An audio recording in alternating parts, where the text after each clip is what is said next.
Hello everyone, welcome back to my channel. So students, जो आज हम टॉपिक पढ़ेंगे उसका नाम है प्लांट ग्रोथ रेगुलेटर्स। तो सबसे पहले मैं आपको इसका मीनिंग समझा देती हूँ कि ये होते क्या हैं। तो अगर हम अपनी बॉडी में देखते हैं तो हमें हार्मोन्स, आपने नाम सुना ही होगा हार्मोन्स। तो हार्मोन्स क्या होते हैं? केमिकल मैसेंजर्स होते हैं जो एक सिग्नल को दूसरे बॉडी के ऑर्गन तक पहुंचाते हैं। यानी कि हम अगर एक हीटिंग ऑब्जेक्ट को टच करते हैं तो हम क्या करते हैं, हमने हाथ को मूव कर देंगे बैकवर्ड की साइड। तो वो क्या है, मतलब ये एक सिग्नल ही पहुंच रहा है हमारे ब्रेन को। तो ये किन की वजह से हो रहा है? Chemical messengers. तो उसी तरह हमारे प्लांट्स में भी होते हैं जो कि प्लांट की ग्रोथ में हेल्प करते हैं, प्लांट को डेवलप कराने में हेल्प करते हैं। और ये जो प्रमोटर्स हैं, सॉरी, ये जो रेगुलेटर्स हैं ये प्रमोटर्स की तरह भी एक्ट कर सकते हैं और इनहिबिटर्स यानी कि रोक भी सकते हैं ग्रोथ को और प्रमोट भी कर सकते हैं। तो जो हमारा प्लांट है उसमें 5 तरीके के ये पाए जाते हैं: auxin, gibberellin, cytokinins, ethylene and abscisic acid. तो इन तीनों को मैं आपको नेक्स्ट वीडियो में कवर कराऊंगी और आज हम इन दोनों फर्स्ट और सेकेंड को कवर करते हैं इस वीडियो के थ्रू। तो सबसे पहले हम देख लेंगे ऑक्सिन को। तो वैसे जनरली अगर हम देखें तो हम प्लांट को अगर सॉइल के अंदर अगर रूट को इंसर्ट या हम लगाते हैं जैसे प्लांट को, तो हम सबसे पहले क्या ऑब्जर्व करते हैं कि हमारी जो रूट्स हैं वो आती हैं, ठीक है। फिर थोड़े दिन बाद हम देखते हैं कि लीव्स आने शुरू हो गए, देन फ्लावर्स हमारे जो होते हैं वो ग्रो होने शुरू हो जाते हैं। तो ये किन की वजह से हो रहा है? ये इन हार्मोन्स की वजह से हो रहा है। तो हम सबसे पहले किस हार्मोन के बारे में पढ़ेंगे? ऑक्सिन के बारे में। तो हमें पता होना चाहिए किसने डिस्कवर किया था। FW वेंट ने किया था और इसकी लोकेशन जो है वो दिया एपिकल मेरिस्टेम, यानी कि टिप्स, जो हमारे टिप्स है ना ये छोटे छोटे ये जो है यहाँ पे, और इसकी जो स्टेम की जो टिप है, यानी कि प्लांट जो है वो ऊपर की तरफ ग्रो करेगा। इतना तो सभी को पता ही होता है कि ऊपर की तरफ ही ग्रो करता है और रूट्स हमारे जो होते हैं वो इस तरह से जो है वो ग्रो करते हैं। तो ये टिप्स में पाए जाते हैं, ये ऑक्सिन की वजह से होता है। तो सबसे पहला फंक्शन है ये इनिशिएट करता है रूटिंग को स्टेम की कटिंग्स में, ठीक है। एब्सेशन को रोकेगा, यानी कि जो हमारे पत्ते गिरते हैं उसको रोकता है। ये पत्ते जो हमारे येलो हो जाते हैं ना, फिर उसके बाद फॉल ऑफ कर जाते हैं, तो उसको ये प्रिवेंट करेगा। उसके बाद ये इंक्रीज़ करेगा एपिकल ग्रोथ को। एपिकल मतलब जो टिप और टॉप मोस्ट पार्ट की ग्रोथ है उसको ये क्या करेगा? इंक्रीज़ करेगा। तभी हमारा प्लांट क्या करेगा? ऊपर की तरफ ग्रो करेगा। और ये टिप में होगा तो ये हेल्प करेगा कि वो ऊपर की तरफ उसकी ग्रोथ को प्रमोट करे। सेल की एलोंगेशन होती है, इंड्यूस करता है पार्थिनोकार्पी को। पार्थिनोकार्पी क्या होती है? जैसे अगर हमने देखे होंगे ऐसे फ्रूट्स, जैसे बनाना होता है, ग्रेप्स होता है, उसमें सीड्स नहीं होते हैं ना।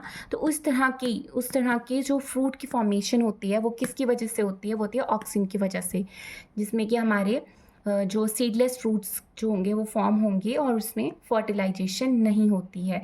तो इसके एग्जांपल्स हमें पता होने चाहिए कि कौन से हैं। नेक्स्ट जो हमारा फंक्शन है ऑक्सिन का वो है कि ये एक हर्बिसाइड की तरह एक्ट करता है। यानी कि अगर हम देखते हैं तो छोटे छोटे जैसे वीड्स होते हैं, अलग अलग जंगली जैसे पौधे जो हैं वो हमारे प्लांट के इधर उधर उगाते हैं, तो उन चीज़ों को भी ये प्रिवेंट करता है। इस तरीके के केमिकल्स रिलीज़ करेगा कि वो ग्रो ना करें।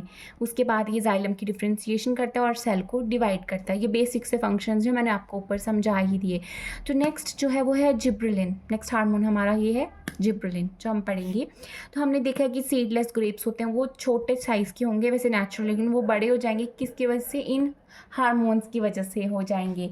तो सबसे पहले इसको हमने डिस्कवर किया था एक फंगस में जिसका नाम था जिब्रेला फ्यूजिकोराई, ठीक है। इसके फंक्शंस देख लेते हैं। ये मॉल्टिंग प्रोसेस को प्रमोट करता है, ठीक है। इसमें हमारा अमाइलेज एंजाइम जो होगा वो हमारी हेल्प करेगा और इसमें जैसे हमारी जो बियर वगैरह बनानी है उसमें ये बहुत ज़्यादा असेंशियल रोल प्ले करता है, ठीक है। स्टेम की एलोंगेशन करता है। स्टेम की एलोंगेशन किस तरह से होती है? सेल जो होगा वो एलोंगेट होगा, उसमें डिवीजन होगी और प्लांट क्या करेगा? ग्रो करेगा, ठीक है। तो ये एक एसेंशियल फंक्शन है जिब्रेलिन का। उसके बाद ये ब्रेक करेगा सीड की डॉर्मेंसी को। डॉर्मेंसी क्या मतलब होता है? प्लांट जो होता है वो ड्रॉट, सूखे में और स्ट्रेस कंडीशंस में अपनी जर्मिनेशन को रोक देता है जब उसको पानी नहीं मिलता, क्योंकि पानी सीड को चाहिए ताकि वो जर्मिनेट करे। तो अब उसको पानी नहीं मिल रहा है तो वो क्या करेगा? अपने आप को एक डॉर्मेंट स्टेट में रख लेगा। उसको हम सीड डॉर्मेंसी बोलते हैं। लेकिन जब हमारे पास जिब्रेलिन के अगर हम स्प्रे कर दें या फिर देना प्लांट ही अगर हम देखते हैं तो ये सीड की डॉर्मेंसी को ब्रेक करता है और प्लांट को जर्मिनेट करवाने में ये हेल्प करता है। तो ये एक्टिवेट करेगा इस तरीके के एंजाइम्स एक डॉर्मेंट सीड्स के अंदर जो उसकी जर्मिनेशन में हेल्प करेंगे। और नेक्स्ट है हमारी फ्लावरिंग। कुछ प्लांट्स में ये फ्लावरिंग को अर्ली ही कर देता है, ये प्रमोट कर देता है अर्ली फ्लावरिंग। सो स्टूडेंट्स, आप इन फंक्शंस को ध्यान में रखना, और क्या इसके रेगुलेटर्स होते क्या हैं, इसकी डेफिनेशन भी यहाँ से क्लियर हो जाएगी, कितने टाइप्स के होते हैं। ये सारा कुछ मैंने आपको वीडियो में एक्सप्लेन कर दिया है। जो बाकी लेफ़्ट ओवर हैं उसको हम नेक्स्ट वीडियो में कवर करते हैं। सो स्टूडेंट्स, आज के लिए इतना ही। एंड अगर आपको मेरा वीडियो अच्छा लगा हो तो please like and subscribe my channel and do comments. Thank you.